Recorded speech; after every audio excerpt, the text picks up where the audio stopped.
A day in my life as a DH dito sa bansang Kuwait. Pinalutong ako ni Amo ng marag rubian or shrimp ngayong araw para sa kanilang tanghalian. Pero bago ko umpisahan ang magluto ay syempre naglinis muna ako ng bahay at mga kwarto para very good tayo kay Amo. Charis! Pagkatapos kong naglinis ay agad na akong nagluto. Isa na ako ng sibuyas at bawang. Sagasa ko lang ito hanggang lumabas yung aroma. Then naglagay na ako ng katamtamang dami ng tomato paste. Ilagay ko na agad yung rubian or shrimp. Ginisa kulit ito hanggang magisa yung shrimp or rubian. Naglagay na rin ako ng mga pampalasa. Mga pampalasang nilagay ko ay usually lang naman na ginagamit ko sa pagluluto. Then nagblender na ako ng 2 pirasong fresh na kamatis.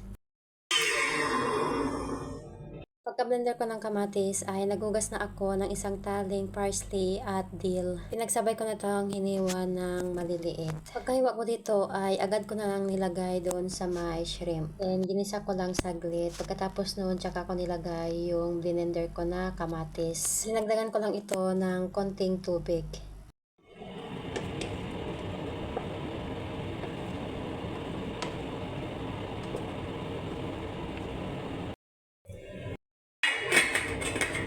Nung chinek ko ito, ay napansin ko na walang lemon dry at bawang. Kaya nilagyan ko na. Ang partner nito ay white rice. Yun lang. God bless.